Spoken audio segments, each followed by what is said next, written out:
Morning, everybody. Today is Wednesday, February. Oh my God. February. We went back in time. Thanks, Danny.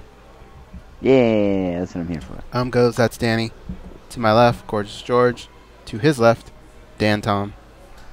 How you guys doing today? Pretty good. Today's Poppin' Zits, Danny. I mean, it depends. The snowstorm's starting to look a little scary outside, but Are you trapped? not yet. I'm gonna assess the situation at 3:30. That's such a robotic thing to say, Danny. I don't really know what else to say. Can't you just say, "I'll find out later, guys"? I will assess figure the it situation later. 2 minutes. 2 minutes. I'll figure it out when I figure it out. Do you have to stay in the city, or do you go home? Well, if it's really bad at 3:30. I'm going to try to chance it and just head home. But if it's not too bad, then I'll go to my other job, and then I might get trapped in the city. It really just depends. Is it kind of fun when you get trapped in the city, or would you rather go home? Well, if I do my show, it'd be great. I've only been trapped in the city a couple times. And it was cool. I had my own hotel room, which was nice. And they usually put you up in a cool area, like you can see Times Square. Like the last time I got stuck in the city, I could see Times Square like from the window. Uh-huh. So it's pretty cool. It's definitely a hotel that it wouldn't be like on my radar to book, because I'm sure it's expensive. Do you order room service? No. But I got a whole bunch of snacks, like as if it was a snow day. Coming up in a minute. Getting snowed in is dumb. The only time I can think of it being cool is if you had to miss school over it as a kid. You never had a snow day, right? No. Snow days were awesome. Coming up at 30. They still, I mean, to a certain extent, they're still pretty cool, but only if you can kind of get off, too. Like, all my roommates are off. They all called out sick. They can get away with that? Yeah. They all get a certain amount of sick days. Man, you guys live in an area where the world has to stop. Stand by.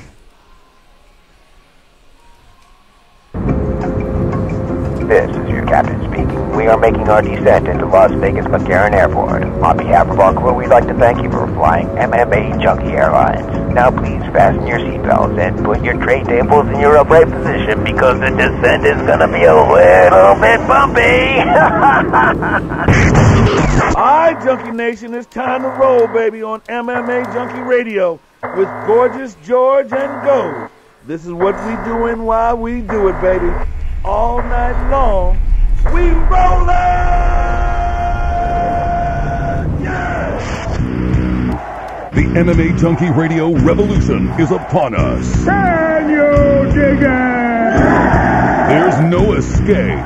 No escape. Through the vast frontier of cyberspace and through a sea of stars in outer space. One small step for man, one giant leap for mankind. We've solidified our combat communications stranglehold. We are controlling transmission. With the use of MMAjunkie Radio and SiriusXM satellite radio technology. MMAjunkie Radio. Commence transmission.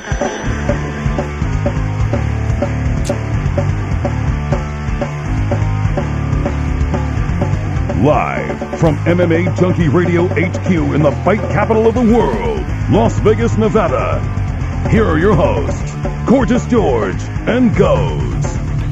From the fight capital of the world, inside the beautiful Mandalay Bay Racing Sportsbook, you are listening to the MMAjunkie Radio Show, the only show that matters. I'm your host, Gorgeous George. With me, as always, is the devious and dastardly Goes. He's our ace co-host. To my left, it's the fight analyst, Dan Tom. And, of course, back east, he'll handle all the producing duties today, Danny Otto from Popping Zits. What's up, guys? What up? Much. That'll be $100. $100 to change the name of his show to Popping Zits. 10 people donate $10, and we can make this guy the dumbest name ever. Just for one day? What's the co-host going to say? That's what I want to know. He's gonna say that's me. She, isn't it a she? Oh, she. We have two co-hosts. Carla Duran lookalike. Right? Isn't she gonna have a problem with that, or will she just laugh it off? Yeah, she'll probably have a problem with that. Maybe I'll have to give her half of it or something. Come on. That's no Try to fun. suck it up for a week. That's no fun. Yeah, you just got to say that's too bad. This is the way it worked out. You keep the whole 100. You get her a Starbucks. Just go here. Mm-hmm. Silence. Exactly. Are we doing it? I'll donate $10. Goes 10. I'll put in 10. What are we doing? Changing Danny's show to Popping Zits with Danny Okers. Oh, yeah. This will work tonight? Well, I don't know if we're going to have a show tonight, so I don't want to say yes and then we don't have a show because I'll feel bad. All right, well, we got 3. We got 3 so far. Call in. Maybe we can rally for next week. 866-522-2846 is the number to call in, or just let us know one way or another. All you stalkers have all our info anyway. All right, today we're going to talk to George Gurgel, former UFC lightweight, Strikeforce as well. He's been everywhere. And he was on the second season of Tough. Was married to Zoila Frosto for a while. And he's a gym owner with some affiliates, like successful. Yeah, I don't keep tabs of him, but last I had heard, about 5-6 years ago, he had a few gyms and he was the man. But lately we've been seeing him as a translator for the Ultimate Fighting Championship. So just want to catch up with him, see how that gig's going for him, and see how he's transitioned, from being an athlete to now, the new endeavors in his life and the ones we were familiar with in the past. We'll also catch up with Paul Felder, who's fighting at UFC 223 in Brooklyn, New York versus Ally Aquinta. They were going to do that dance back in December of 2017 in Detroit, and it got postponed, and now the fight goes down, barring any injuries, knock on wood. I'd really love to see those two guys fight. In fact, that one's going to be a tough one on the junkie picks that we do. Because I really like both guys, and I think they're equally as talented. It may actually come down to a flip of the coin. And you know what? I don't want to hear it from anybody because I'm always in last place anyway, so it's not like you're hinging on my call of what I'm going to do. Who's the guy right now? Simon Samano, Dan Stubb. Hey, weren't you first like a couple weeks ago? No. You were just first to end the year last year? But I thought you also started off well. No? Not even maybe like a week, but I saw you. I saw you tanked, and it's usually me and Fernanda. Mike Bond kind of joins us from time to time. That happened to Mike Bond too. Fernanda's in the middle. Mike Bond, I think, is doing all well. I think I'm just beating one of the videographers. Yeah, but that one's just gonna. I think, man, I'll make a comeback. I'm excited about that fight. One guy can strike well. Well, they both can strike. Just one guy comes from a striking martial art, and the other one comes from a grappling martial art. But they both can pack a punch, and now we've seen from Felder that he's pretty good on the ground too. So we'll see how that one unfolds. We still have some time to figure that one out. So those will be our two guests. We are going to take one of them early though, just to accommodate their training session that they have, and that's Paul Felder. So we're here for a few minutes, take a quick break, talk to Paul Felder, and then come back, and then we'll have long stretches of time to converse. We'll do our daily debate and just talk about that latest news that's out there in the sport of mixed martial arts. Now, this is one of those times where we can always talk about the fights that took place and anything that's coming up, but nothing's hinging on. It's not a fight week for any of the major organizations.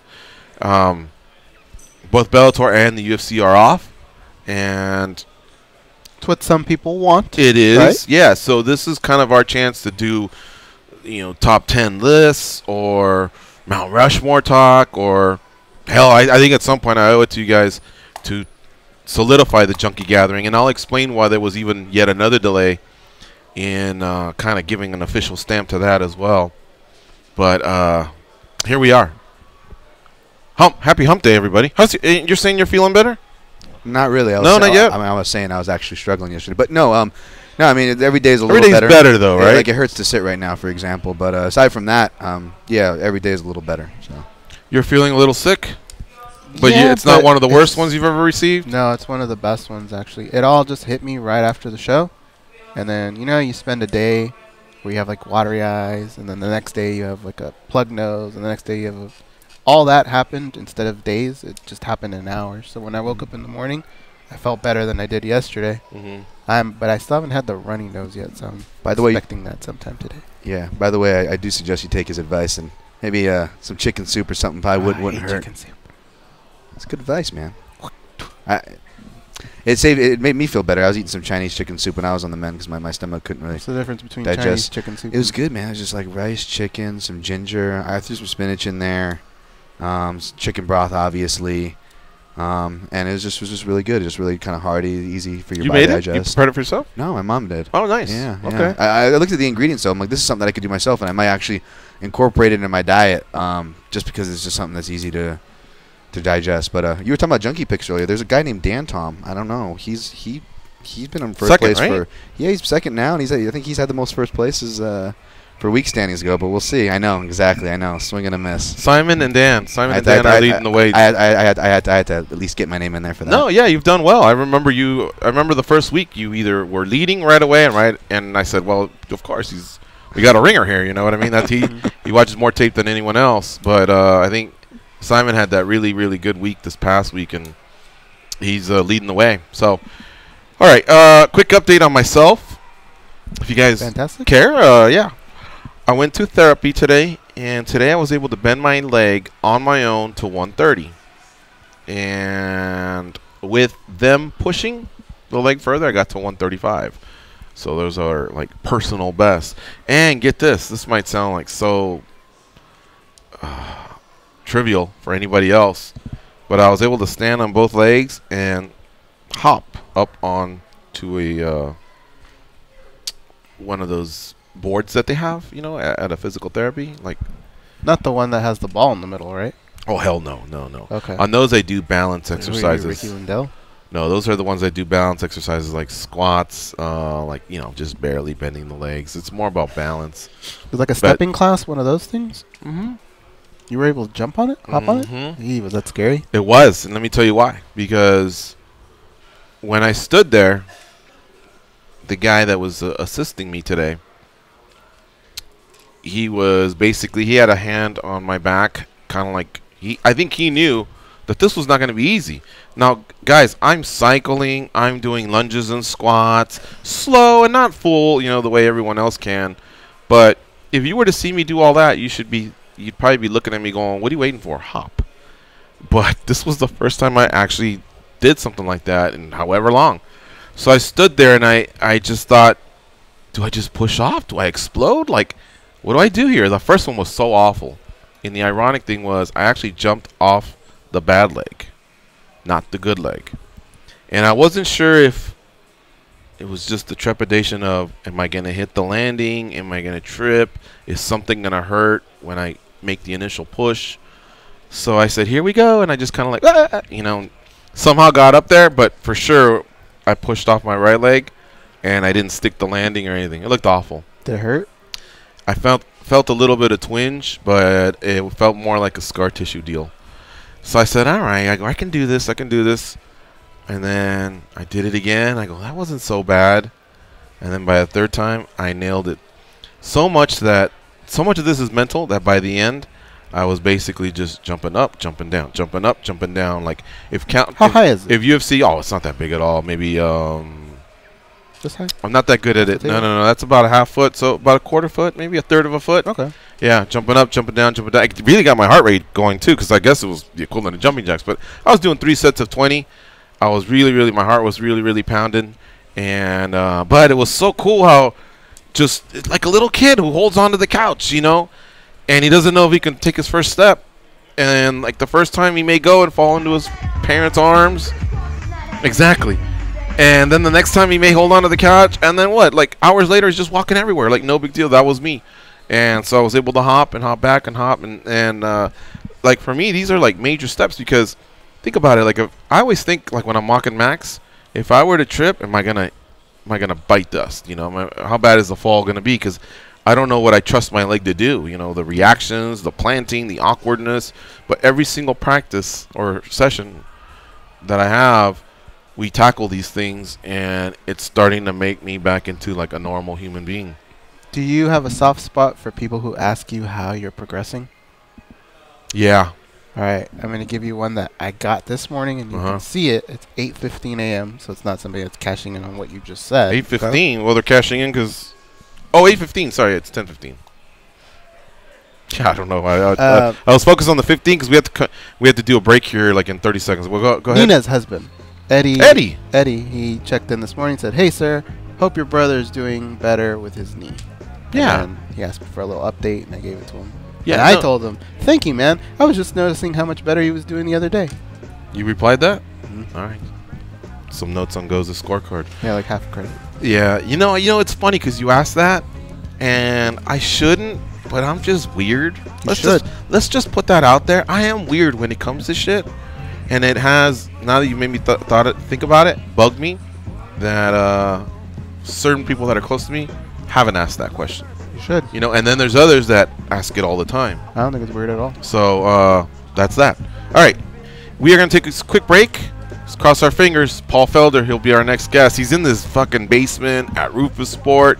Connections are tight, so we've had to do the whole text game just to make sure that it's on like Donkey Kong when we come back. It's MMA Junkie Radio on Sirius XM Rush 93.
compassion, common sense. These guys have none of that. You listen to them, so you're no better.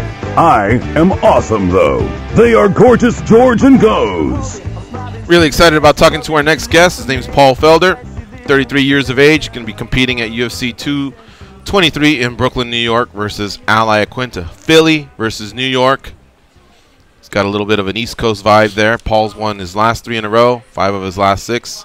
Those last 3, by the way, or 4 of the last 5, have all been finishes. Vicious ones, too. Of his 15 wins, 11 have been finishes as well. So I have a feeling my man here is trying to do the same thing he has been doing, and that's just go out there 90 miles an hour from the beginning. None of the 65 on the highway. He's out there trying to get bonuses and get out there, man. Get out of the cage as soon as possible. His name is Paul Felder, and he joins us now on MMAjunkie Radio. What's up, Paul? How you doing? Hey, man. What's up? Good talking to you guys. Yeah, you too. So you're mid-camp. These are the tough ones, right? These are the tough workouts where you're pushing yourself as hard as possible.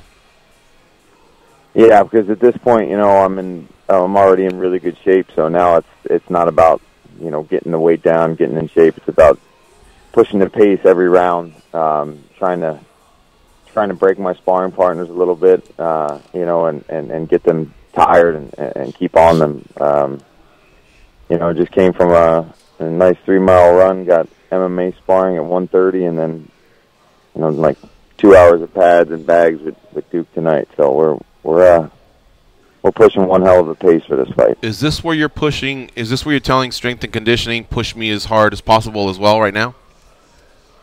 Yeah, one of the things I really added for this fight is fast miles. Running fast. I usually don't do too much running, but I really wanted to up my cardio. I always do strength and conditioning. I always lift, and I always do some kind of circuit training. But for this one, I really added in about 4 or 5 days a week. I run 2 to 3 miles. It's pretty fast. Yesterday, just over 21 minutes for 3, and about 22 minutes for 3 miles this afternoon. I'm going to probably do 4 or 5 rounds of sparring and an hour of drilling, and then rest up and do 5-minute rounds of Thai pads with Duke tonight. So yeah, we're busting our ass, man. That's pretty close to what we do, right? That's being in shape. That's quite a day, Paul. For some reason, I thought maybe the strength and conditioning one day, the hard sparring on another, but you're putting your body through a bunch of workouts on one day. All day, hard as we can. I'll rest up as we get closer to the fight and start recovering a little bit, start doing 1 or 2 a day the last couple weeks, and start simulating the fight a little more, 3 hard 5s and a minute recovery to see where we're at and get the weight down. But right now we're in the shit right now, man. We're we're not playing the beards growing out Rocky style over here, baby. Philly's going to represent. We got the Super Bowl this year, and we're coming for this top 10 spot on April 7th as well. 8 raw eggs as well in the morning, 5 a.m. before the run? I prefer to cook them. Okay. I prefer to cook them. I went overboard. We went too hard. We went too hardcore there. What's funny? That's a little too old school. I know. That's like 1976. What's funny is I didn't want to be a thorn in Paul's side once we got closer to the fight, because that's when a lot of the media requests come in. So I thought I was doing him a favor. Hey, let's get it in early, mid-camp, see where you're at, and then we're out of the way. And I'm sure we'll have a junkie crew in New York that'll catch him on that media day. Yeah. But if anything, I'm catching him on a day where he's got a lot on his fucking plate. He's in the middle of the Rocky IV montage right now. I misplayed my hand. Today's not even the hardest days. Tuesdays and Thursdays is me and a couple of the guys. I do my strength work in the morning. We lift at 8:30. Then I have gi practice at 12 to 1, and then I have pro MMA grappling 1:30 to 2:30 or 3. And I rest up, eat, and then I have pads and bags every night with Duke for about an hour and a half, 2 hours at 6 to 8 o'clock. How do you know you're not overdoing it? Well, I take some of those things off the plate when I need to. You know what I mean? Like I follow where my body feels it. I feel good today. I felt good Monday. It's a Wednesday, so we'll see how I feel tonight. Like some of that stuff tonight. If I don't feel really good tonight, I feel sluggish. Duke will see it, and he'll be like, "All right, go touch the bag, hit the bag, get a sweat, jump some rope, and go eat and go to bed." Gotcha. if I don't feel like doing gi some days, I'll skip that and just do the pro practice. And the lifting will start getting toned down in the next couple of weeks. You know, we're trying to keep our strength, and we're lifting really heavy this week and next week, and then it'll be just maintaining that strength up until the fight. And that's all planned out for me. I don't just go to the gym and start picking shit up and seeing how strong I can get. You know, my guy Rich Poehler back in Philly actually programs it out and emails it and writes it to me, and I follow a pretty strict plan. But yeah, you got to be careful. But I'm eating a lot, man. Like I'm eating more this camp than most camps, and especially in the carbohydrate department. Usually I'm cutting my carbs and doing high fat to even make the weight, but since I'm working so hard, I'm able to eat more, which helps me recover. So even though my workload's a little high this camp, so is my calorie intake. That's exactly what I was going to ask you. How many calories do you go through per day? I don't even know, man. At this point, we're not that close yet that I'm counting them. What I really do is I have an idea of everything I put in my body, but it's all clean. You know, like the carbs are all coming from good fruit. Like dates are my favorite thing, pre-workout or pre-lift. Oatmeal, you know, bananas for carbs, and sweet potatoes. That's it. I don't eat bread, I don't eat pasta, and I don't eat rice. You know, high protein coming from salmon, chicken, some steak on heavy days. So everything's good, you know, good stuff. I'm not eating any kind of processed junk or anything like that. So here and there, I might slip and have a little piece of dark chocolate or something. You know what I'm saying? Paul Felder, our guest here on MMA Junkie Radio, fights for the UFC's lightweight division. He's got a fight coming up versus Al Iaquinta at UFC 223. If the name also rings a bell, because he's been chopping it up there with the play-by-play guys like Brendan Fitzgerald and John Anik doing some color commentary. And let me tell you, Paul, every single show that goes by, there's less haters. Not that there was many from the beginning. And there's a lot of love. Yeah. Like, a lot of people are really digging it, and I hope you're seeing it online. I don't know if you're a social media guy yourself or what you think of the media and fan reaction, but it's really good. Yeah, I see them out there, and, you know, I appreciate it. Everybody sends a lot of stuff. I actually get a lot of people that, you know, mention how excited they are for the fight, and then immediately after I'm like, and I can't wait for you to get back on the mic. And people won't have to wait long. You know, I'm fighting now April 7th, and then I'm calling the fights in Atlantic City. So close to home, man. I'll be able to enjoy myself. I know AC really well. The card is stacking up really well. Great main event. You know, hopefully I can pull this big win off against Iaquinta. This way, that post-fight interview for the main event is going to be real interesting. That's right. There could be a little twist to it all. All right, Goes, what do you have for Paul Felder? Paul, the turnaround for this fight was pretty nice. Can you talk about what that does for your mood as a fighter to have an opponent and not be sitting around kind of waiting in limbo? Yeah, and, you know, I'm always one of those guys. Once the fight's over, I like to know what's next, and I knew really far out for this one. I had plenty of time to have fun and recover, but I knew who was on the plate pretty early on, about 12 or 13 weeks out, maybe even 14 weeks out from the actual fight day. So I've had a lot of time to know what's happening, where I'm fighting, who I'm fighting. So it really just helps me prepare and plan things out. You know, the last time we were supposed to fight Al, and it fell through, and then I had to fight Charles on like 5 weeks' notice, which was plenty of time. I'm not saying it wasn't, but, you know, that always throws a little bit of a wrench in things, where you're preparing for one guy, you're excited about that fight, and then you get a totally different matchup. Because you've had him in your sights for so long, and you've had a chance to prepare for him, game plan, all that, does it ever become a little bit more redundant where you have to kind of tone back maybe on watching footage and stuff like that? Yeah, because I don't do much of it anyway. I watch him early on, and I've watched him, you know, over the years anyway. I know his style. I know what else good at and where he's good, and you know, and we also just always preparing for anything. I don't know what new things he's going to attempt. I don't know what he's working on. I can never know those things. So all I can do is just try to always get better and better in every department myself.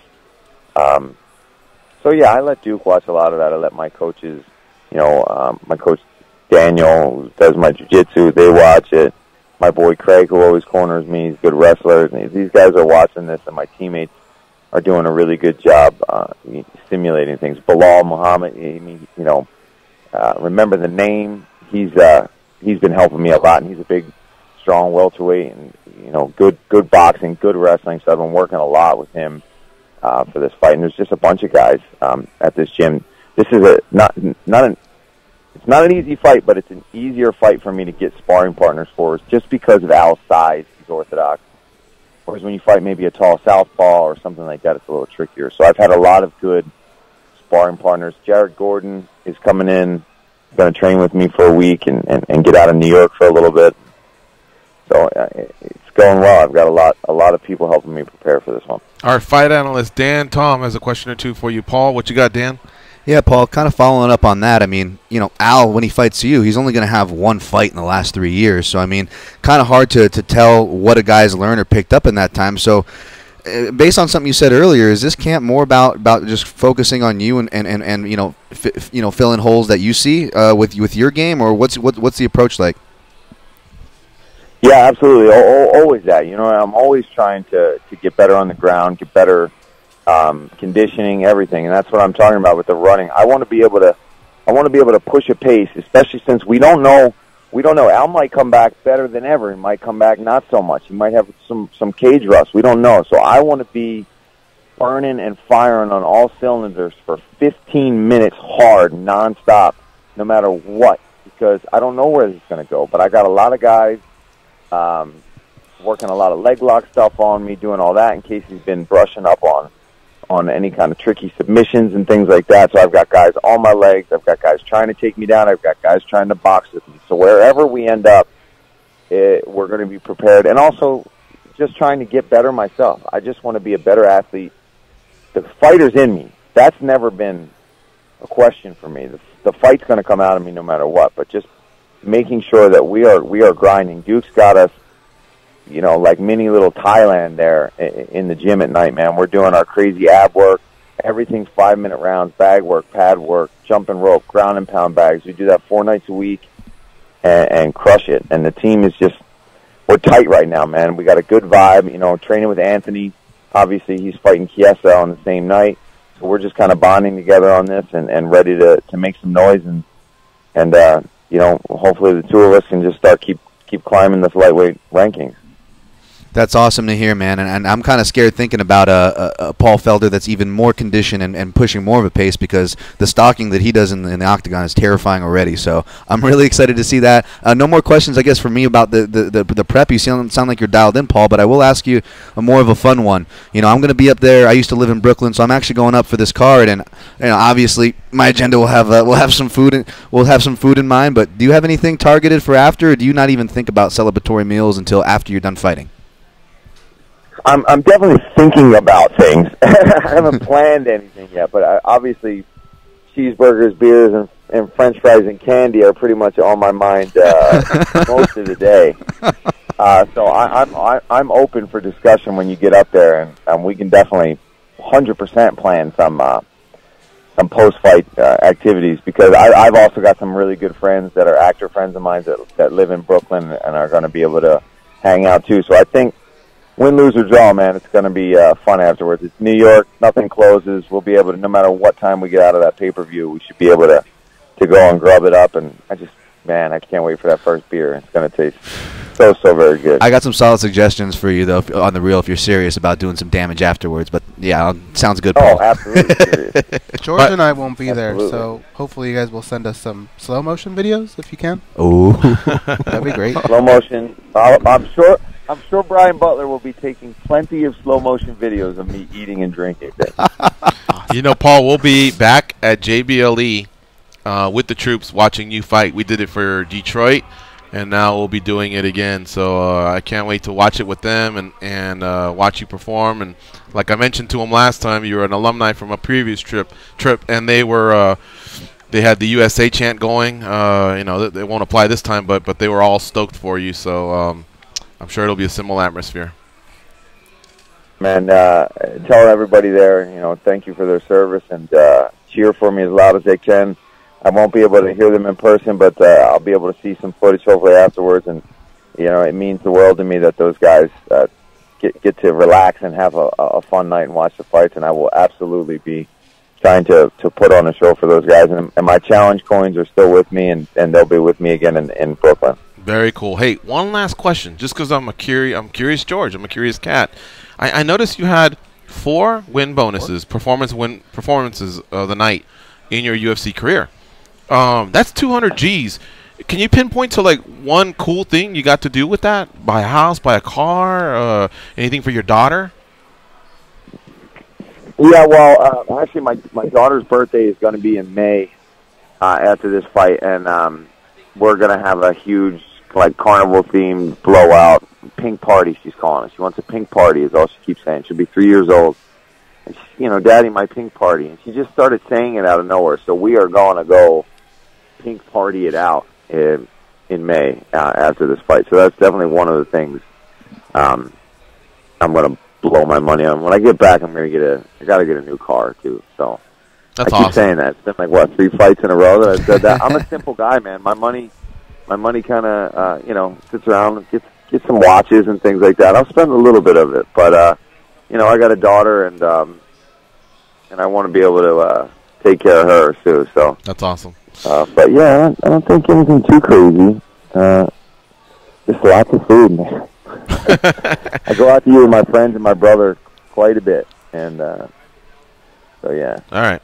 Well, I know you got a hard practice coming up in about an hour, so get some chow, rest up, and we'll talk to you in about a month or so. But thanks again for squeezing us in and giving us some time today. No problem, man. I always love talking to you guys, and I promise you, pretty soon I'll take a trip out to the Performance Institute, and I will absolutely swing by and either jump on your show if you guys will have me, or go get food and beers with you guys. Sounds great. Awesome. Thanks, Paul. Take care. Cool. All right. Thank you, guys. Bye-bye. That is Paul Felder. You can follow him on Twitter at FelderPaul. Huge fight against Ali Quinta. And how cool will that be? A few weeks later, he gets to call the fights. He didn't say who the play-by-play guy would be, but whoever it is, he'll be the in-ring post-fight guy, right? Mm-hmm. So the winner, what he was getting at is, that's going to be interesting because the headliner for that bout is Kevin Lee versus Edson Barbosa. Oh. Now, he lost to Edson. That's one of the 3 losses he has on his record. So part of him could be looking for that. I mean, he can't control it, right? I guess what we could have asked was which side are you leaning on, but I promised him we'd keep him 10 minutes, and we actually kept him 15. So I said, let's just move on from that. But it'll be an interesting thing, and I'll ask the writers and the videographers that are in Brooklyn, what are you hoping for? Because one could be a rematch. It's always nice to get one back. But at this point in time, Kevin Lee has really become a big name. And if you beat a Kevin Lee, you could be looking at a title shot on the heels of an Ali Quinta win to beat a Kevin Lee. That could set up a possible big 2018. Not to mention, Paul's name has also grown because of 5 out of his last 6, 3 in a row. That would be 5 if he can get past those names. His work as an analyst. So I wonder which one would be the preferred. I think so, but again, there's probably something about getting one back too. But we'll save it for him. And I'll let the videographers and the writers know because I think that'd be a nice angle for them. So thanks again to Paul for his time. Let's get this next break out of the way, and that way we can just move on to the end of the hour and not have to stress anything out. In the second hour, we'll be talking to George Gurgel, former UFC lightweight, and he was part of Season 2, and lately you've been seeing him as a translator for the Brazilian fighters. But as far as I know, he's also a gym owner, and we'll see what else he's got going on. All right, folks, so it's MMA Junkie Radio on Sirius XM Rush 93. Stay close. We'll be right back.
They're so fat they gave Dracula diabetes.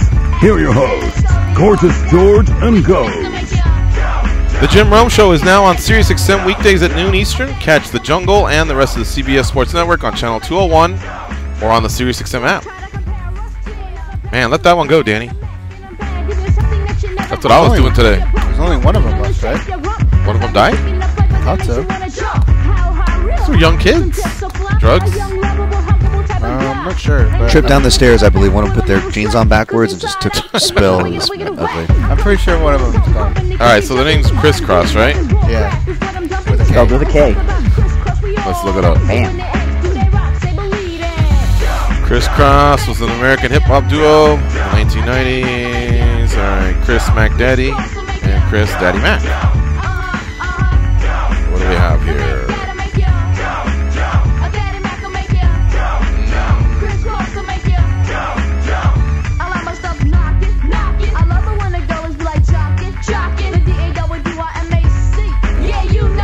Chris Kelly died on May 1st, 2013. He was found unconscious in his Atlanta home, pronounced dead at 5 p.m. He was 34 at the time. Kelly had been brought home to recover from his drug use. Wow. He had extensive history of drug abuse. So yeah, you're right. Only one of them is left. And who was the female trio where somebody died in a... Yeah, was that Lisa Lopes? Lisa Left Eye Lopes. What happened? She was in a car in a bus that turned over, right? Or something like that? Yeah, it was part of a documentary and everything. Like, you watch her die, basically. Get the fuck out of here. Really? What's that called? Not because I want to see that morbid act, but... Oh, really? I think she goes to, like, Honduras or something like that. Right. And yeah, her mom had a Latino side, I believe, yeah. Yeah, and so she's with all her buddies, and she was driving a bus. And oh, she was driving? Yeah. All you see is, like, kind of the bus, like, do one of these, you know, and then you could tell just the camera starts flipping, and then... Did the videographer survive? Everyone or else just the footage survive? Oh, she was the only one that died. Yeah, she's the only one that died. Wow. Look, I like TLC. They actually put out, like, I don't know how many albums, but I remember clear as day there was at least the one album where they were on fire, you know? And yeah, quite a bit. Yeah, so I guess maybe I would check something like that out. Now, let me tell you something, too. What's Black Friday? Oh, just her or TLC? Just TLC. All right, cool. Have I talked about the assassination of Gianni Versace? No. Not on the show. Okay. I started watching this, by the way. It's a show available on FX. They're about 6 or 7 episodes in. And the reason I was interested in it was because when I used to watch, you know, my Sundays were The Simpsons, Married with Children, and America's Most Wanted. And I remember America's Most Wanted, I didn't watch it like with 100% giving it my attention. Like, there was times where just some things, maybe it was on the opposite end of the country. I mean, this was like pre-internet, guys. Mm-hmm. You just, all right, well, they can deal with that. Just the Hillside Strangler over there, right? Yeah, I just want to know if someone's headed our way. But anyway, in this particular case, it was about a kid from San Diego, young man from San Diego, and he was on a rampage, you know, and he was traveling through the Midwest and headed east. And so it caught my attention just because I guess it was a SoCaler, and it ended up with him killing Gianni Versace, the designer, the empire that he has, you know. And so I clearly remember that one. I just remember tracking him for 2-3 weeks, and the FBI did their job, and you know, I think he wound up taking his own life, but I thought, oh, I want to check this out. So let me tell you something. The way they go backwards, and so I won't give away because I think you guys should watch it. But let me tell you something, man. I don't think I've ever hated a character more than that guy, the killer of Gianni Versace. Andrew Cunanan? Yeah, as I'm watching it with Juliet, we're sitting there, and I just keep looking at her like, you believe this motherfucker? Like, every time he says or does something. Like, I'm seriously like, holy cow. Like, I don't think a bigger asshole has ever been born or walked this planet. And that's putting aside Manson the assassinations. No, Gills, I'm telling you. Even if he were to go, it turns out he didn't kill any of them. Judge him just on his life. I already think he's one of the biggest assholes ever. Really? Oh my God! I mean, lies and deceits and just messing with people's emotions and the demands he has. Because he basically loves wealth. He's lazy as fuck. Oh my God, dude. I mean, as the character's that good, So the guy did his character really, really well. And now I'm starting to sound like one of them geeks that's all into that shit. I'm not. I'm just like, is it a good show or not? When people go, oh, character development, and I love the movie, and he did this and he did that, I'm like, is the movie good or not? But in this case, this guy did such a great job on the character that I'm like, oh man, I mean, he nailed it.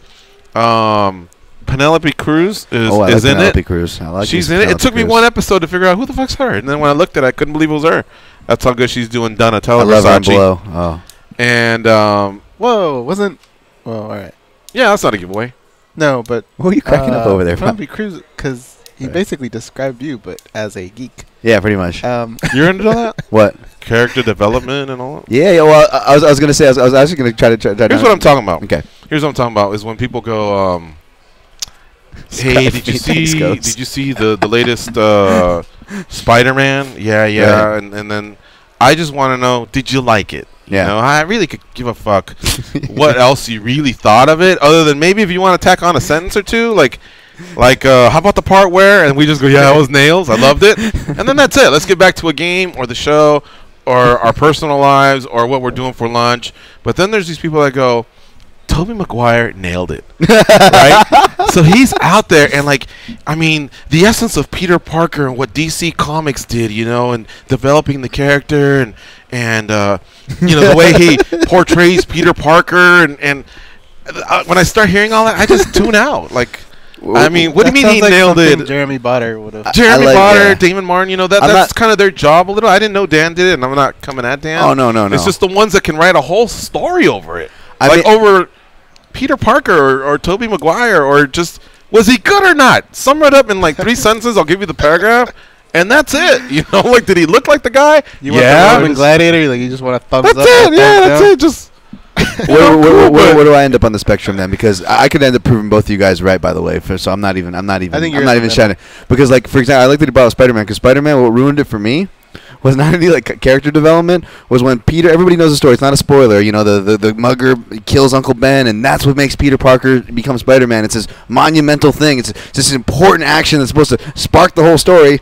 And the guy who kills Uncle Ben, he ends up running through this dark thing. He doesn't even know Spider-Man's chasing him the whole time. And when Spider-Man catches up with him, he doesn't even see. He's like, is someone here? I thought I heard something. Spider-Man comes out of nowhere, pushes him out the window, kills the guy, breaking the superhero code, right? Like Batman and all these guys have. We don't kill people. So he breaks a monumental rule, avenging someone for the storyline, and not a second of hey, that old guy, that was my uncle. Put something like that in there. You're going to go commit a crime and murder for your first time. You're not even going to be hey, by the way, that was messed up, guy. The guy didn't even, realize he was being chased, and the next thing you know, he's kicked out of a window. And that kind of little thing ruined the whole movie for me. I'm that guy where, a little detail, I'm like, come on, man. Or if I see a guy put on, a really crappy rear naked choke, I'm like, I'm out of it. I'm tuned out of it. I saw a crappy rear naked choke. I'm one of those guys, so.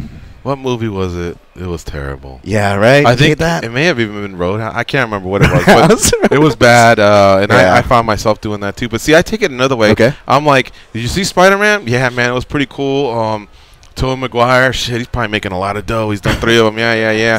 Kirsten Dunst. Oh, how about when she's hanging upside down? The titties, right? Yeah. And then I get into that, and that's a great scene. And then I want to know, have you seen her in this scene? And I start morphing into more Kirsten Dunst. Have you seen her in this? Her legs look good when she was a cheerleader, or when she's jumping in on that bed in some other movie or whatever. And I start just, right away. That's what I want to talk about. Not just the character development though. And Scorsese nailed it, because in this other movie, they just didn't have it. That's where I tune out. I'm like, yeah, you guys talk. I'm gonna go check the line on this game or something like that. Goes got me. I just don't know how Brad Wesley even hangs with Dalton for a second. Dalton's waxing fools left and right. How is Brad Wesley?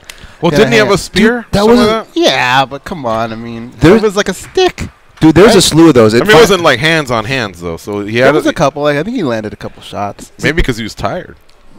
What is it with Hollywood? They would do that though. Like, remember, like John Voight. Like all of a sudden, Tom Cruise can be Mission Impossible, hanging, diving lasers, but he can't fight an old man on top of a train. Like that guy's kicking his ass. John Voight, really? I've never seen Mission Impossible, but I want to because I hear they have great stunts.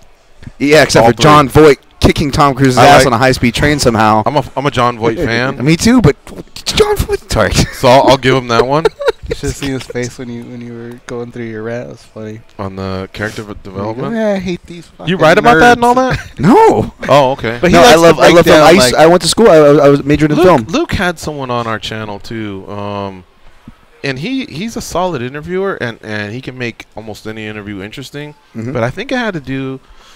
Like, he had a great one with the guy that has something to do with Andre the Giant. You know that Andre the Giant thing's coming out, right? Yeah, but it was something else. And then they got into character development, and then the other two bozos, Josh and Chris, were chiming in. And it was just like this big round table on all that. And I was like, NFL Network. I always try my hardest to be a 93 guy, Channel 93 guy. Like, Bully Ray kills it. And it kills me because he hates MMA. Mm-hmm. But he really does good on Busted Open with Dave LaGreca. Yeah. So, another commercial? I think we're good, right, Danny? We got it out of the way, huh? Yeah, we did. We already got it out of the way. Sports. Okay, we're good. So let's take these two calls. We'll shut our pie holes for now on character development. Mike from Brooklyn, he's up first. What's up, Mike? Brooklyn. Gentlemen, good afternoon. Oh, formerly of Albuquerque, right? Yes, sir. How you doing, buddy? Brooklyn. Just doing good. So my afternoon class got canceled, so I'm just using this time wisely to hang out with you guys this afternoon. All right. There might be a guy with blue hair that knocks on your door if he needs a place to crash tonight. So just giving you a heads up. Awesome. I'll be looking out for him. He's the host of Poppin' Zits and the lead singer of Automatic 252. Oh my goodness! Wow. Danny, you're welcome to my place anytime, man. I love you, brother. I appreciate it, Mike. Thank you. Yes. Danny, okay, you took a couple bags on the chin right there, no big deal. But at least you might have a place tonight, right? Because you might get snowed in. Yeah, I'm gonna try to get out of here as early as possible. But our first crew was Mike from Brooklyn, myself, Danny, and who was the other guy? Was it Darius that showed up when we did our Rick Budo tribute? It was really, really cool. Yeah, Darius was MVP. He was there at everything. Yeah, I believe so. Danny, just don't choose the wrong place to stay because you also might get more bags on your chin. But go ahead, Mike. Ooh. And Mike, burn that pillowcase when you're done. Hey, I'm that pillow. So actually, I actually wanted to say what's up to Dan Tom too. I called into the show, and this was the first time I called into Dan Tom. And I just wanted to say, man, I live kind of vicariously through you. Like what you do is like something that I kind of like. I think it would be awesome to do, man. That means a lot, man. That means a lot. Just to kind of hear in general, and something I not get too personal, but I try to remind myself every day as far as oh crap, we all have kind of a fan and an inner voice, and if you can find a way to feed it, man, just feed it whatever way you can, and I'm still trying to figure out how I ended up here, man, to be honest, but don't tell anybody, and I won't tell anybody, and I appreciate that. Thank you. Yeah, for sure, man. For sure. It's you put out great work. I don't keep up with the sport as much as I want to anymore, but just hearing you talk about it, your breakdowns are on point, man. Awesome stuff. Dude, well, I'm grateful these dudes gave me a home for it, man. But thank you. I'm glad you're appreciating it, man. I appreciate that, Mike. Thank you. Go ahead. So Mike, who are you going to go to the fights at UFC 223? It's in your neck of the woods. Have you gotten a ticket? Are you going to just watch it at home? What are your plans? That's a pretty good card. Yes. So I haven't. My first and only card was the Albuquerque card. For this one, I just plan on I don't really go to any of the pre-fight events, and this one I just plan on rocking my MMA Junkie T-shirt and just going to as much open workouts as I can. The conferences, and just really trying to get with it because just being here in New York, we get blessed, and I kind of take it for granted, some of these cards, and I just really need to get involved with this one. That's my calling for this card. For All right. Mike, come find me out there, man. I'll be out there, so holler. Find me on Twitter at DanTomMMA and reach out, brother. And I'll let you know if I hear of any viewing parties, because either the channel has done something in the past, pre-fight parties or viewing parties. Excuse me? They have meetups. Meetups as well, so I'll keep you posted on that, all right? Yeah, and George, I actually, sometimes you just walk around the area. I actually swung by Smithfield, and oh, wow. And I just thought of you. I was going to take a picture, but I ended up not doing it. Next time I will, though, brother, and I'll send it to you, all right? Do it, my man. We had a great time there. All right, take care. Thanks for calling in. Okay, all right, see ya. Love you guys. All right, so one last thing. We have 20 seconds here. Dan, you had the Babe Ruth article? Oh, yes, sir. You sir. got some good feedback. Yeah. Yeah, thanks, man. You made it sound like early on there was a couple haters in there, but I looked, and everybody was really getting a kick out of it, and a lot of people just had to take the time to read it. So check it out, folks. Man. We got to take a break and come back to start the second hour of MMA Junkie Radio. Stay close.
of the MMA Junkie Radio Show. 1 hour down, 1 hour to go. Monday through Friday, 10 a.m. to 12 p.m. here in Las Vegas at the Mandalay Bay Racing Sportsbook. Stop on by and pay us a visit. Bring that camera. You never know who will be in studio with us. Last week alone, we had Andrei Arlovsky, Kat Zingano, Adam Milstead, Andre Sukumtha, along with the UFC embedded crew. We also had Cody Stamen, Zach Otto. So what? The in-studio guest went 3 for 3? Hector Lombard. No, 4 and 2. Yeah, Hector Lombard, Valerie Letourneau. It was a fun week. Having everybody come through. Can we say who will be on Friday? Friday's show will be Mike Pyle, the recently retired Mike Pyle. He'll be our co-host for the day. He'll come in and he'll talk about that. The final fight that he had. It didn't go his way, but it was still a solid career that he had. Mm-hmm. Former WEC champion and kind of a Vegas pioneer of sorts. Yeah. The biggest, arguably the biggest gym in Las Vegas, the most famous gym, obviously, is Extreme Couture. And by saying arguably biggest, I mean Syndicate has a lot of size as well, man. And they have Syndicate's like a Sam's Club. Some fine fighters there as well, but after Extreme Couture was able to knock down a wall and expand, I think they're just as big, both of them. But what I was getting at is Pyle was one of the originals, one of the OGs. In fact, if you look at Randy when he's fighting Tim Sylvia, one of the biggest moments in his career, Mike Pyle was his lead corner that night. When they talk about like people laying the groundwork, literally laid the tile and the mats at Extreme Couture. Him, Gray Maynard, Jay Haran. In fact, they have a really funny story about getting stuck in the glue. Really? Yeah, you should ask him to tell it. I will. He'll be here on Friday. Tomorrow, we'll be joined by Pat Miletich, not in studio, but the UFC Hall of Famer will call in, and we'll talk a little bit about LFA, the cards that they have coming up. And I'm sure we'll have other guests as well. That's just kind of the one per day that we have lined up for this week. All right, so let's take some calls, 866-522-2846. We'll start off with Showtime in Tennessee. What's up, Showtime? It's your time. Hey, what's going on, fellas? Not much. Can I ask you a question? Yo. You got $10 to make Danny's show Poppin' Zits with Danny Okers? To make him do what? Make him change the name of the show to Popping Zits with Danny Okers. $10. Yeah. All right, put Showtime down. Nice. I can't wait. Danny's going to be so pissed. You already got me down for 10, right? Mm-hmm. Okay, cool. Go ahead. Hey, I forgot, man, that I ice you fools. I'm gonna use a word from Gigi. I ice you fools on the Ortega fight. Oh, we had a Chipotle bet, huh? Oh yeah, all right. Shit. Yeah. When do you schedule to come back? I don't think you're still in town, right? Or when are you scheduled to come back? Well, I was actually supposed to be there until today, but I actually ended up leaving about 2 a.m. this morning. Oh, somebody dropped the load on you? What? Oh, jeez. Yeah, he's a trucker. He's okay, okay, all right. Oh, jeez. Hey, I don't like the sound of that now. I'm the one dropping the load. Shit. Where are you at now? Where are you currently at? Man, it's funny the guy was talking about Albuquerque. Shit, I'll be in Albuquerque in about an hour, man. I've been rolling. All right. So what's on your mind? Might hit one of the junkie guys up there. Who's out there? Who's out there still? Is Tito Ortiz a punk still out there? He'll never leave Albuquerque. Yeah, you ever talk to him? Every now and again. Hey, yeah. And who else is out there? I'm gonna look for John Jones. Me and John Jones gonna hang out right around the vet, burn rubber. Oh man, what's his name? The guy with the big beard and his girl. They went out to. Yo. Oh yeah. Joel. We met him over at Danny K's. Joel, yeah. Joel and Sarah. Joel. They're cool. Yep. Yeah, cool as hell. He drives trucks too, so I don't know what his schedule is like. He kind of stays on the move as well. Hey, I kind of miss having fights every weekend, man. I guess the NCAA tournament will kind of, take the place of it a little bit, but I love having fights 5-6 weeks in a row, man. I know some people talk about, they basically oversaturating the market, but somebody like me that like to bet, I love it. I mean, But you can bet on these other sports too. Yeah, March Madness has a little betting aspect to it. You know, it doesn't seem like that long ago where I was on that same boat too, though, in his defense. I'm one of the more oversaturation flag wavers. Everybody knows that. But even I can concede, like, yeah, man, there was definitely time, maybe even like 2014, 2013, where they first started this influx Showtime. And as just a degenerate, whether, you know, I was doing my fantasy at the time or, you know, making bets or whatever, it always is nice to have, you know, it just has the convenience of a fan. Just from that aspect alone, I hear that. But I'll say this, guys. Showtime, how old are you now? 43. Dan Tom? 32. All right. And this goes for goes, but I think he's heard me say it before. The years are just going to pass you by if this is your career. And the way you'll notice it is by your breakdown of fights. So this, in about a week or so, when you go, Fabricio Verdun, when he fought Overeem, and then one of us will go, when was that? And then you look it up and you go, that was in 2011. Yeah. You realize it's 2018. I'm telling you, man, the sport can suck you in and spit you out too. So it took me a long time to figure that out, and I've dedicated myself to, you know, the show and the website and the sport. But there are times when I look back and say, wow, like you have to have that separation. So that's more of like personal advice, not really anything constructive towards just the sport of mixed martial arts. The UFC's got their business. Right. Those guys have their vacations. That's why you don't see Dana at every press conference. He's probably on a vacation. He's got the support staff to do it. But us ourselves, you'll look back and go, holy shit, like, man, you know, like, for example, my mom's family in Peru that I'm very close to, when I last visited them in 2006, I had a little cousin. Her name was Gloria. And she played basketball. So she goes, hey, will you go to the park and shoot some baskets? Like I said, sure. So we went out there and we played and we had a good time because we took my other cousin. She's younger, so I feel like she's a niece, but she's a cousin. Steve Straub had gone on that trip, so he was with us. We were all out there shooting baskets, having a good time, you know, talking trash. I think I even like incentivized with some money, and then we all got some drinks and she told me, she goes, it's so much fun when you visit us, you know? And so I said, thank you, you know, because I had been going frequently then. And then I didn't go till 2011 when I had a cousin get married. And when I saw her, she had obviously grown up, you know, like now she was starting to become a young lady. But either way, I took them all to the movies and we all had a good time. And I remember she told me, she goes, this was so much fun. She goes, I remember last time we played the game and then she told me, she goes, you took 5 years to come back. Please don't take that long next time. And I told her, I promise you I won't take that long next time. Well, we're in 2018. The soonest I'd go is this summer. But guess what? That's 7 years. Wow. And last time it was only 5. So I'm telling you, like I say, this sport and this job, it can really, really consume you. So you have to give yourself those breaks. The sport will be there when you come back. The breakdowns will be there. The opportunities to bet will be there. The good times with your buddies, the credentials, it'll all be there. But you really, really have to peel back from time to time and do stuff. Like, I'm happy you're going to Brooklyn. You know, that'll be good for you to go back and do that. Now, Showtime is a fan. So if he doesn't have it, then maybe he can watch some March Madness or do whatever. But wouldn't you agree, Gus? I mean, we're all saying it now because we're like, well, the next matchup isn't for another 2 weeks.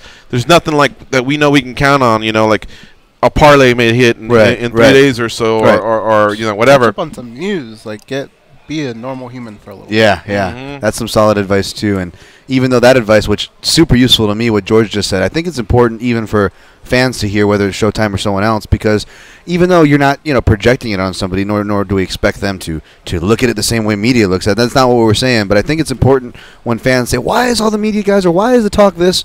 Just understand, like, that's kind of where it's coming from. It's more of a deeper level. We're looking at it more of a job thing, as far as, you know, whether we want the sport to sustain or, like George is talking about, making sure that we're sustaining ourselves while the sport goes on. So they're kind of little different degrees of that talk, but that's good. Dude, that's good look. I couldn't believe some of the fights that I'll think about from time to time that don't seem that long ago. Dude. Yeah. But like when Vitor and Lyoto was made, I always think about that year that Vitor had. Yes. That was 2013 that he had that year, wasn't it? When Which he one? beat Bisping, that was 2013. Rockhold and Henderson. That was a quick. And he was the fighter of the year at the 2014. So we're literally pushing up on it becoming a 5-year anniversary of that. You see what I'm saying? That's insane. It feels like yesterday. It does feel like yesterday, or just that night at Fox when it was Junior DeSantos for Cain Velasquez, and the fight just barely went a minute. Benson Henderson, I think, fought Clay Guida as well, and I think it was Lamas, and that's 2011. We're in 2018. That's 7 years ago. This month, a few days ago, was our 9-year anniversary at Mandalay Bay. When I was talking to Mike Pyle, and I said, he goes, still at the same spot? I go, 10 a.m. Monday, Mandalay Bay. And then he joked and said, Mandalay Bay. He goes, get out of here. You guys are podcasting from home. And I go, no, man, it's been 9 years. And we were both like, whoa. Like, that's crazy. Let me ask you something, too, because, like... you guys remember being in here, Mandalay Bay? He was joking. Oh. Yeah.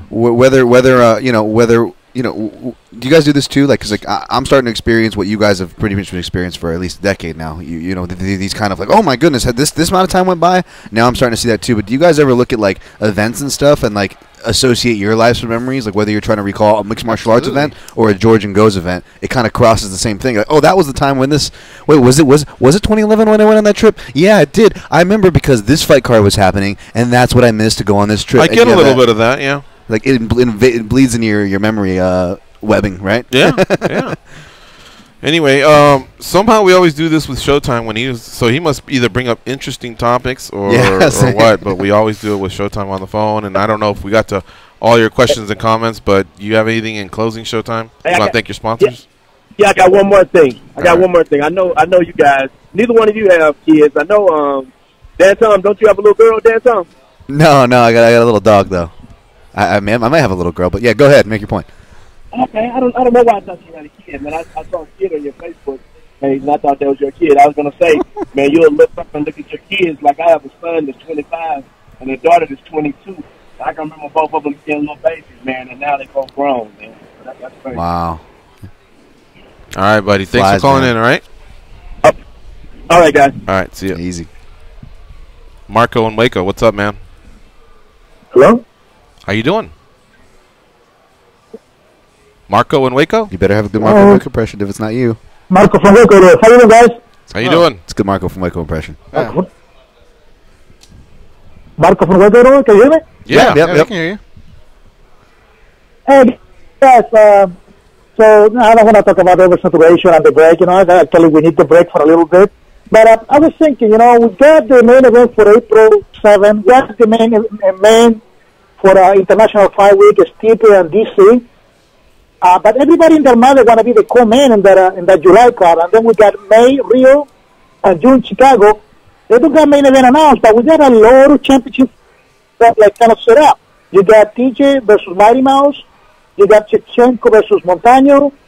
Then you got freaking Ortega Holloway. Tyron Woodley versus RDA. And Robert Whittaker versus Joel Romero. Where would you place those fights, man? I mean, there's plenty of championship fights available. Champions are getting healthy, We got 2 cards, one in Rio and one in freaking Chicago with no main events. Then International Fight Week is going to happen. And there are rumors that they want to do a Hawaii freaking card in August. So, guys, figure it out for me. Peace out. See you, buddy. Okay. This is going to take a lot of storyboard and game planning. Okay. I think TJ and DJ has been talked a lot about International Fight Week. Now, it could be that finale. Maybe they actually headlined the day before.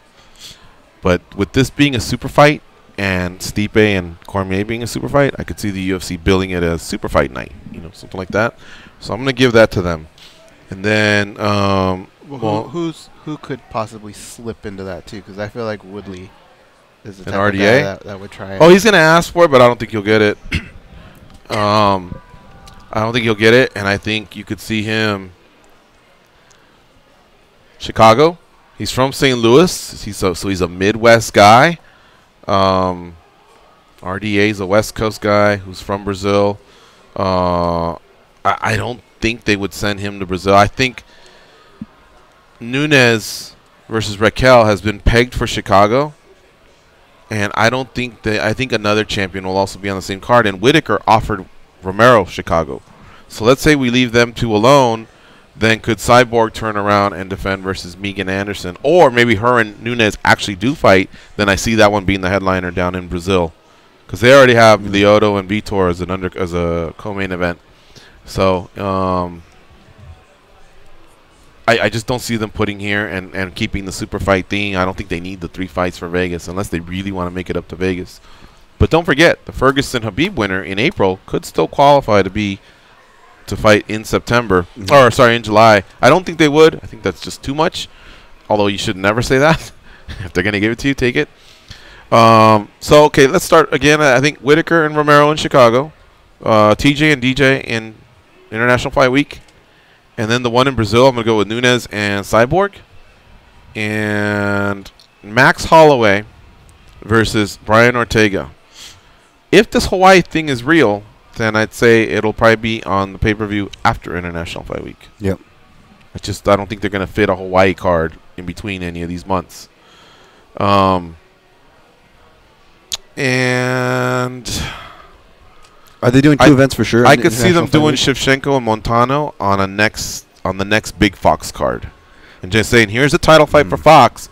Yes, because either that or they bury them along with another dual title fight. Because I don't think that'll be a Fox before, right? Shevchenko, yeah, with Juliana, yeah. So I could see them doing that maybe, but I don't know when the next Big Fox card is. And what are the champions are we forgetting? Is that it? Yeah. I guess we didn't say Woodley RDA. So Woodley RDA. I wonder if Woodley would want to take the trip and fight the Brazilian in Brazil. Nah, I doubt it. No. No. But here's why you may be able to talk him into it. These numbers haven't come in from 222. But if Cyborg, for whatever reason, sold some decent pay-per-views, Woodley may not be opposed to cozying up with a Cyborg pay-per-view. I think it'll pay more. I think it'll pay more than a Whitaker pay-per-view. And Woodley's sharp enough to go, I'll go down there, but give me a few more points. Or is Chicago after? You know what I mean? Is Chicago after International Fight Week? Plus, Woodley's been on some big cards, so Dana may tell him, I put you on the one with Jones and Cormier. You benefited from that. I put you in UFC 200 versus Stephen Thompson. You benefit from that. So you got to take one for the team. He may also do that. You see what I'm saying? When you ask for a lot and the employer gives it to you, there's going to be a time when they go, well, you're going to have to give us something. But if Woodley sees it as maybe being on the same card as Cyborg might not be a bad idea, it may pay better than being on a Whitaker card, he may actually do it, and there being the Brazilian theme to it all, who knows? I kind of like it when you talk legacies and stuff. Just being able to say you did something like that. Yeah, it's pretty cool. Yeah, I agree. But I don't see him fighting in Brazil, and I don't see him fighting in Vegas.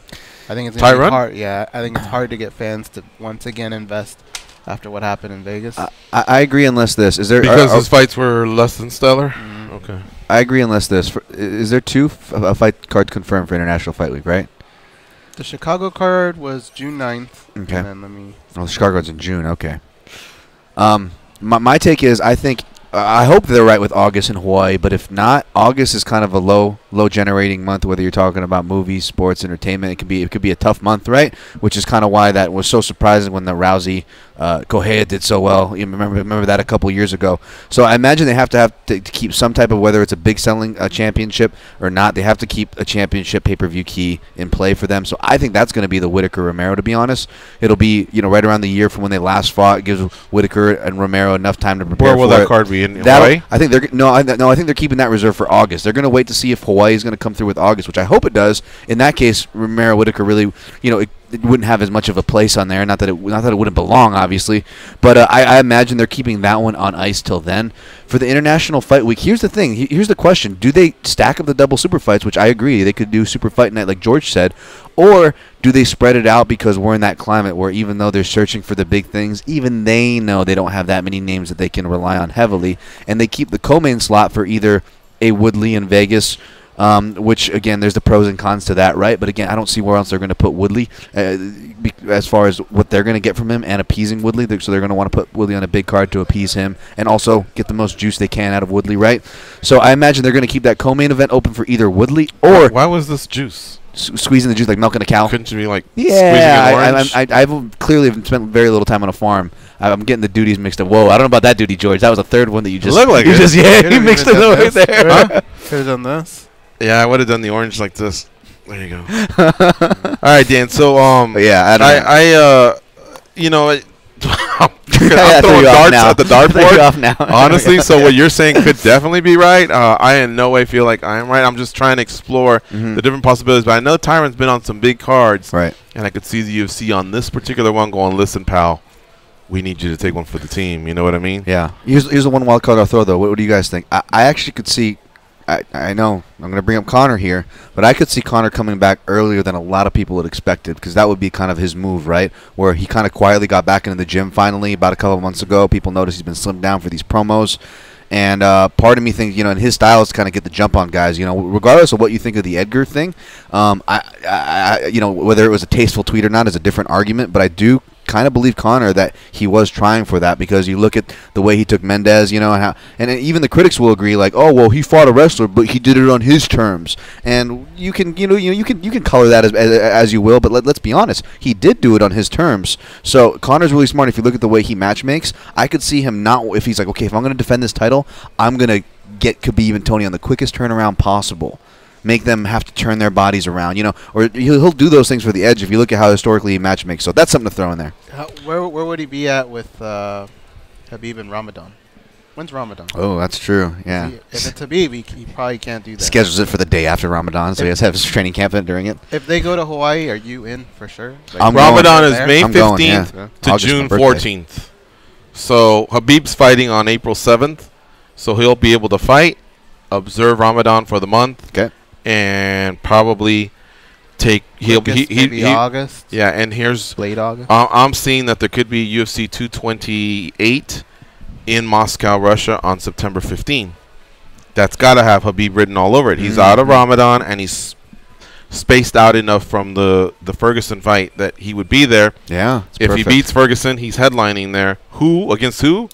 Woo, I don't know.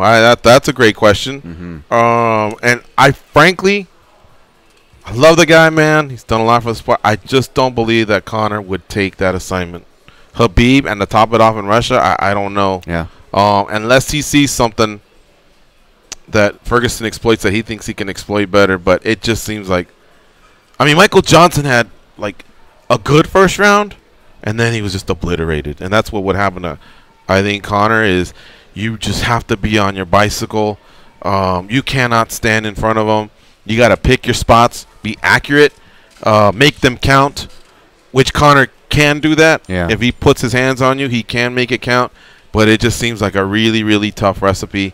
And then in Moscow, Russia, who knows? Now, that would also be epic for him to pull that, to win that fight. Right. That would make, that would almost be one of the most gangster moves I've ever seen in my life. Yeah. To beat that Russian, give him his first loss in Russia. Be gangster, who knows? take it. So he may just shove all his chips in there, and say, fuck it, let's roll it. You know what I mean? Yeah. I don't know. Maybe I'm reading him wrong. But no, I can see that. If Ferguson wins, then I'd see October 6th. Maybe he challenges Ferguson. Yeah, I can see that too. And that October 6th is in Las Vegas. As far as Moscow, Russia, that's got Khabib written all over it. Who Khabib would defend against? Whoever looks the best out of Poirier. Kevin Lee's talking a big game. If he gets past Barbosa, who does Gaethje have? Oh, Gaethje's got Poirier, excuse me. Alvarez doesn't have a fight yet. So I don't know. There's a lot to consider there as well. And August, September, and October are key months that usually don't do too well, so the UFC probably likes to have something nice in place in each of those months. So it's funny how all these possibilities we're talking about all have landing dates on those months, which is good for the UFC. We got to take a break. You're listening to MMA Junkie Radio on SiriusXM, Rush 93. Stay close. We'll be right back. Got a friend from overseas calling. We'll talk to him in just a bit.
forged from the same ball sack, but act as though they've never met.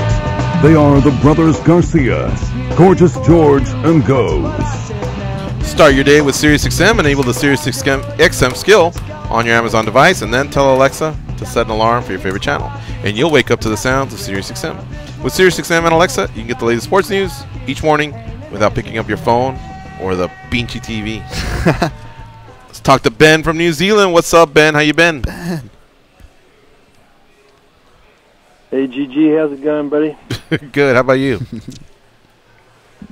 Yeah, I'm doing sweet. You know this word jandal? That was the jandal scandal from Jandal Gate from a few weeks ago? I do remember that, yeah. I prefer Jandal Scandal. What's up? That comes from Japanese sandal. It's a Japanese-style sandal, so you just chuck the J on the start, and it's jandal. Is it any different from a regular sandal? What did the Japanese do that was different?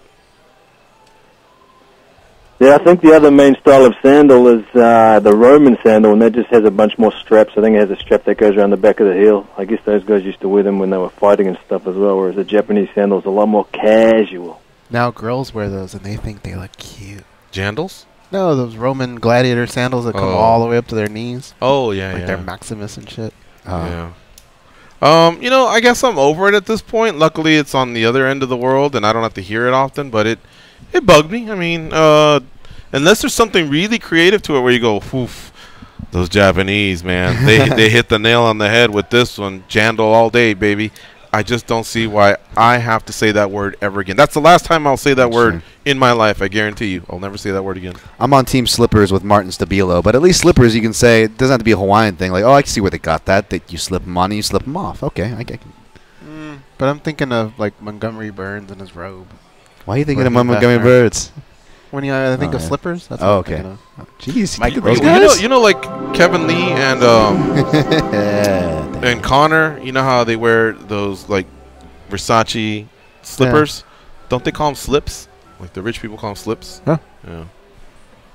Would you ever wear a pair of slips, even if someone bought them for you? And that was just your attire. I don't think so. Yeah, I'm not so sure either. I would only want one if they were like inappropriate housewear. Like, you know how people have the big like stuffed animal heads on their slippers? They make like elaborate ones and stuff. Like, if you gave me an elaborate set that had something very inappropriate on it, I'd rock those. It's just a lot of walking in there. It just doesn't look very comfortable. So I think no socks. I think if I was hosting a party and I had a badass house, all right, I'll rock them. Yeah, I'm in my house. Yeah, here we go. Yeah. But this whole thing about getting in my car, driving, parking, walking, oh, fuck that. Up and down stairs and those? Nah, that ain't me. Ben?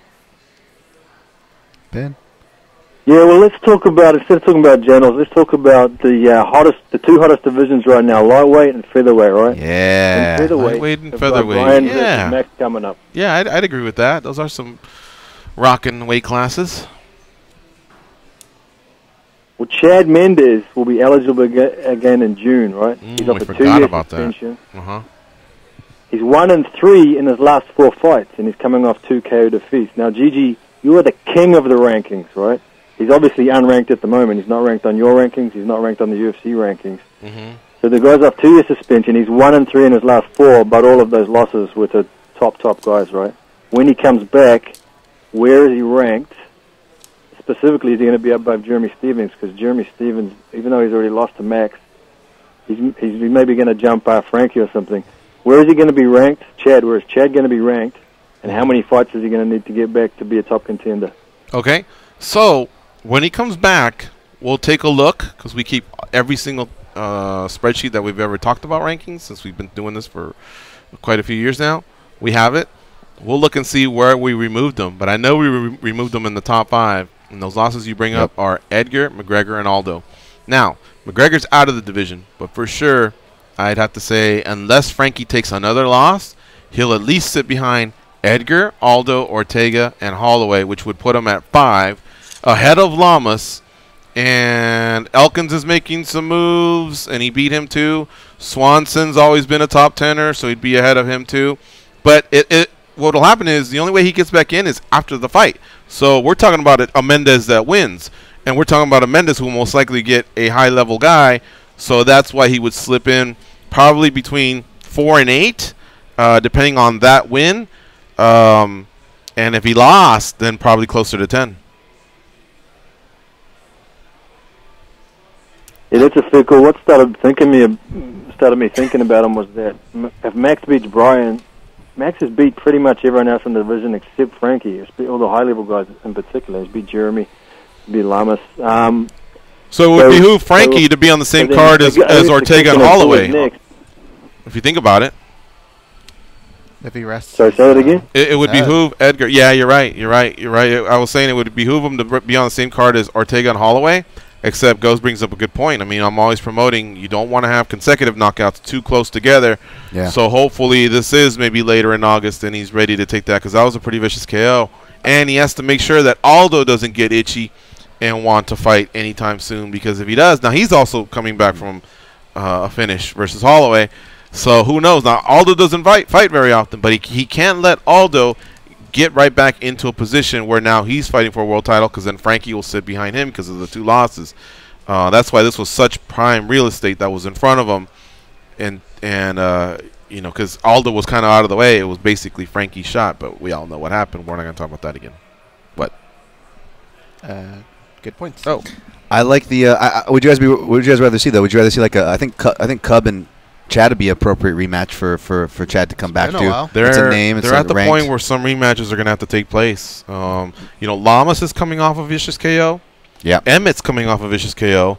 Aldo, and Edgar. So a lot of those guys, maybe a little bit of time off, and this is a chance for Stevens, who's 15-13 in the UFC, to make that move just because he's riding a win streak. And then all the other featherweights that are out there. You know, I really liked Jason Knight for a while. He took a vicious KO. Yeah. Moicano, you know, he lost to Ortega. So he's fighting somebody. I forget who. He's fighting someone. Ooh, shit. yeah. I forget. But he's fighting somebody. Brett John? No, Brett Johnson's a bantamweight. I forget, but he's in there. He's fighting someone, and you know, that it's whoever rallies. And who knows? What if McGregor were to come back as a featherweight? How crazy would that be? Yeah, I don't see it, but yeah, I can see that. But I guess my thing with the matchmaking, kind of, I touched on it yesterday. Oh, it's Calvin Kattar at UFC 223. I'll be at that one. Sweet. That's who he's fighting. Moicano's facing. Yeah, Kattar's a beast. Yeah, I guess one thing I was touching on more yesterday. You're the guy to talk to about it as far as rankings go, Gigi. But I guess I just want to make sure that Mendez comes back to an appropriate name and an appropriate kind of guy at his level. I hate seeing the. Don't get me wrong. I get how this is how it works. We have to get the new names in. The new names have to beat the old names. I get that, and I'm not saying that. But like with the Zingano and Vieira, it's like, well, you know, yeah, okay, you know, a fighter might have so many age or so many miles on them, but if they still have something to offer, or we don't know if they have something to offer because they haven't really been in fighting because they've been, you know, unhealthy with injuries, or like Chad Mendez with a long suspension. Let's get him back in there first. Let's not throw him right to the. Right to the contender. Like if Ortega wasn't doing what he did, like I would be against an Ortega versus Mendez matchup, for example. You know what I'm saying? The problem is they pay him a lot, so that's why they'll want to feature him in a co-main or a main. Right. Depending if it's a fight pass or fight night. I wish. This sounds mean, but it's so true. That's I don't know that the UFC always looks at them like assets like that. Right. Because basically they're, you know, it's like a chessboard. You have kings, queens, bishops, you know, and a few of those. So let's just say Connor's the king. Right. Who's your queen? I guess it's Cyborg. Who are your bishops? I mean, there's more. Let's say there's more than 2, but your bishops are probably like Jones if he was healthy, Cormier, Stipe, a few of the other guys. Right. Your castles, and then after that, it's just a bunch of pawns, and they're so replaceable that hey, go out there. Here's the platform, and if you win, great. But if the other guy beats you, hey, go other guy. You know, Don King. Right. You know, I'm with Dan, man. Dan's a killer. He's the best ever. Goes knocked him out. This is my new killer. Have you met Goes? Yeah, just like that. American flag in the background. Yeah. Right. Ben, we are pressed for time. We got to let you go, buddy. But you stimulated some great talk, too, as you always do. So thanks for the call. I hope all is well for you out there, mate. Yep, we're good. Have a good one, Chips. All right, see ya. Easy, Ben. We got to take our next break. When we come back, we'll talk to George Gurgel, UFC translator, former fighter, gym owner. He's a good guy, and we haven't talked to him in a while. So it's time for a little bit of a catch-up. Stay close. We'll be right back.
idiot. Yeah, you. Can you please tap that rather large fellow on the shoulder and tell him it's time for more MMA Junkie Radio with Gorgeous George and Goes? Thank you. All right, folks. We're coming down the home stretch of another fine edition of MMA Junkie Radio. Lock it in, man. Count on us Monday through Friday. 2 hours a day talking mixed martial arts and other stuff. Why are we going to lie to you? We do drift off and talk about other stuff like from time to time. Kirsten Dunst. Yeah. In that scene in Spider-Man 1. I've always had a crush on her and her little crooked teeth. She's good in Virgin Suicides is one of my favorite movies with her in it. That's an underrated movie that nobody underrated, ever talks right? about. No one talks about that. Josh Hartnett was in that too, wasn't he? Yeah, man. She has a great. They have a great. Risk of further emasculating myself. Great little romantic scene there with Heart Crazy on You. Nice little put together edited scene. I won't get to the character development, but it was a really cool moments. Yeah, don't be a nerd. They use music really well in that movie for the time period. I always appreciate that. Let's talk about the daily debate. We may have a reschedule for our guest, George Gurgel. He had something come up, and we're a little bit pressed for time because our producer back east might get stuck in a sticky situation out there with the weather, and hopefully you all stay safe out there. Well, he's in New York, but I imagine this is one of those that's ravaging the whole East Coast. But here is our daily debate for today. Today's MMA Junkie Radio poll question. Following his UFC 222 loss, is now the right time for Frankie Edgar to try a drop to bantamweight? 566 votes came in. 57% said yes. 43% said no. Goes, are you with the 57% or the 43%? You know, it's a good opportunity for him to try it, but I don't feel like any of his downfalls have really come because of he's facing guys that are bigger than him. He just got caught. I think what he needs right now is time off, but his road may be a little quicker. I just don't know. That's always so much harder to do later in your career. I think that window may have closed. Well, I rewatched Ortega yesterday and Edgar, and I do believe the reach stifled Frankie, and so this is where Ortega was smart. Was it bigger than Yair, though?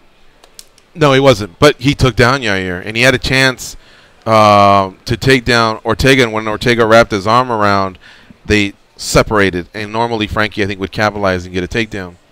But I was listening to the Red Corner audio, which was Ortega's corner, and they were feasting on that eye. Remember, that's the same eye where he had a broken orbital bone that pulled him out of the Holloway fight? Yeah. And then if you look at Frankie, his nose was a little bit red and the eye.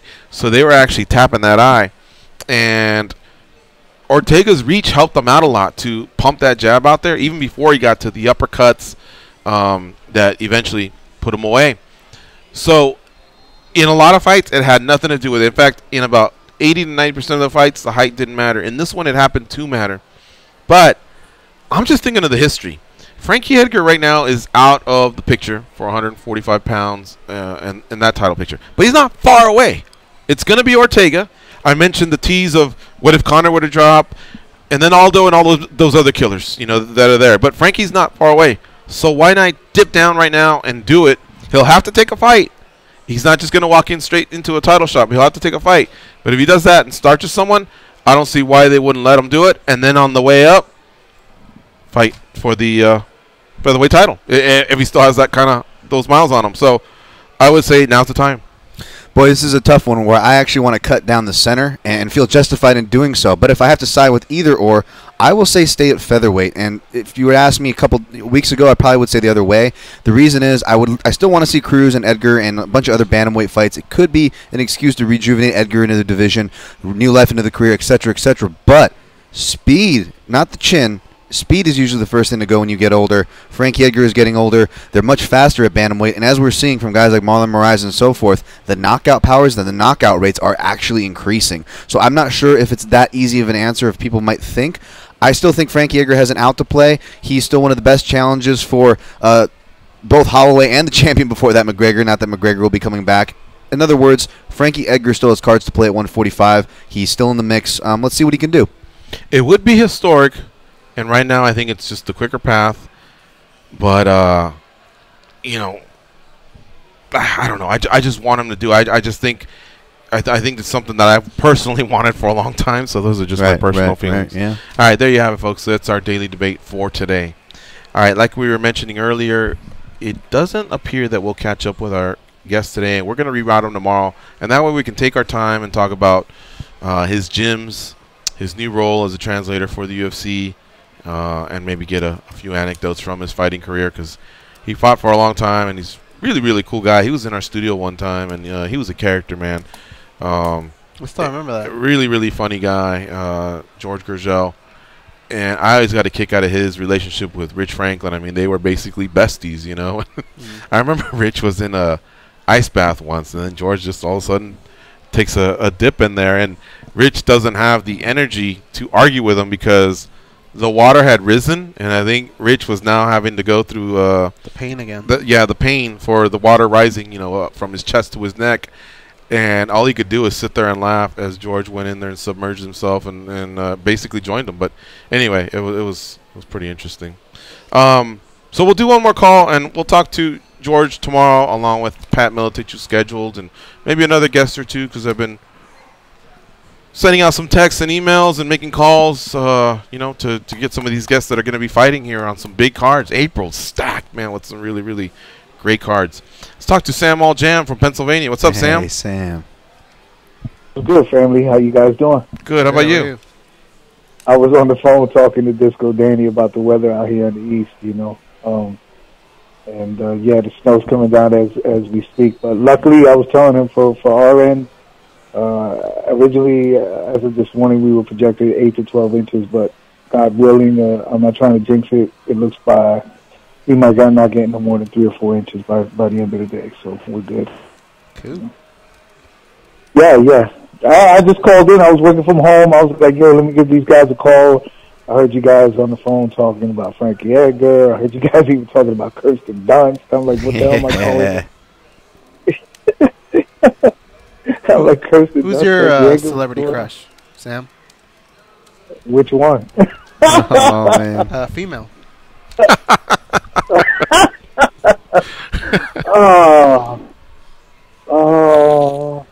Man, that's a good question. Am I crazy for liking Winona Ryder back in the day? I'm with a group of older guys, so maybe I won't look crazy for pitching that one. She wouldn't crack my top 20, but she's attractive. I have a weird taste though, so I'm not. I mean, it's not like she's ugly. Yeah, it's not like she's ugly. Are we talking back in the day, or are we talking today? Back in the day. Back in the day. I'd even go today, to be honest. But all right, yeah, it's back in the day. Daisy Duke. Oh, Daisy Duke was sexy as hell, man. Wow, Catherine Bach was the real name, yeah. Yo, man, it's funny you hit me up with this question, because just the other day I was thinking about the Fratelli the Fox scale, and no, seriously. And who the hell was it that I thought to myself, you know, she would have made the scale like in the middle somewhere. I didn't have her originally, and now I can't even think of who it is. So you're stumping me right off the bat. You know what I mean? But is it one of your like Betty White or who? Yo, listen, man, don't front, dude. Betty White was fly when she was younger, dude. I mean, you could tell how fly she... I mean, if you look at, like, images on the computer, I mean, you'll see how fly she was. But even, like, if you watch Match Game reruns, when she was about 50, 51, you could tell Betty White had it going on.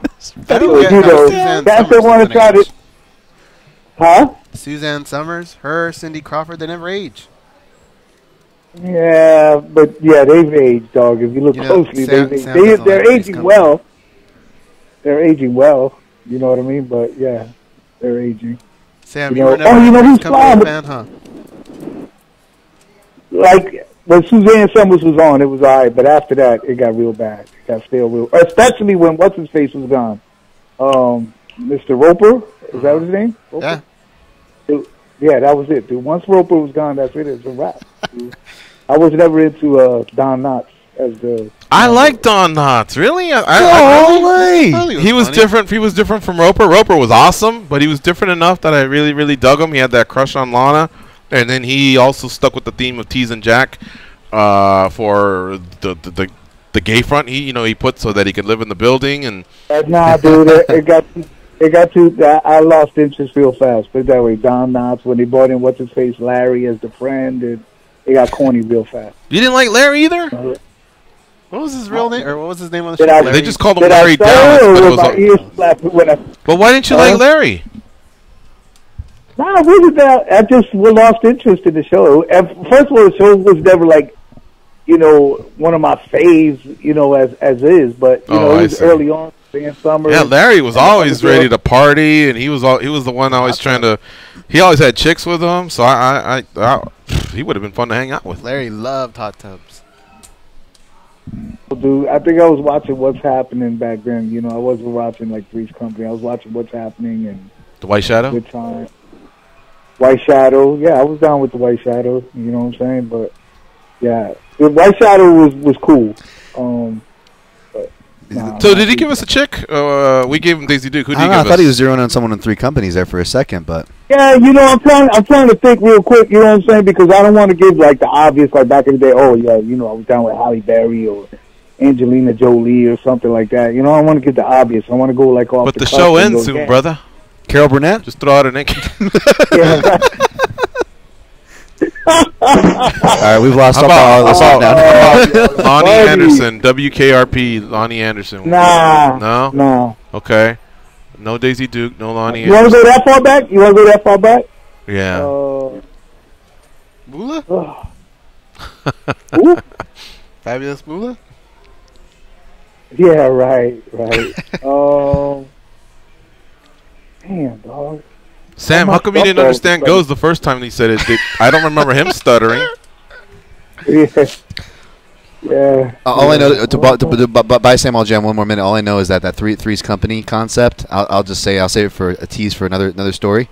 It got me out of getting expelled with a fire extinguisher incident. Just from a really. Okay, I'm gonna give you one, and I know I'm gonna lose. Charlie's Angels. All right, we'll go to Charlie's Angels, right? All right. But it's not going to be the obvious like Jacqueline Smith or Farrah Fawcett.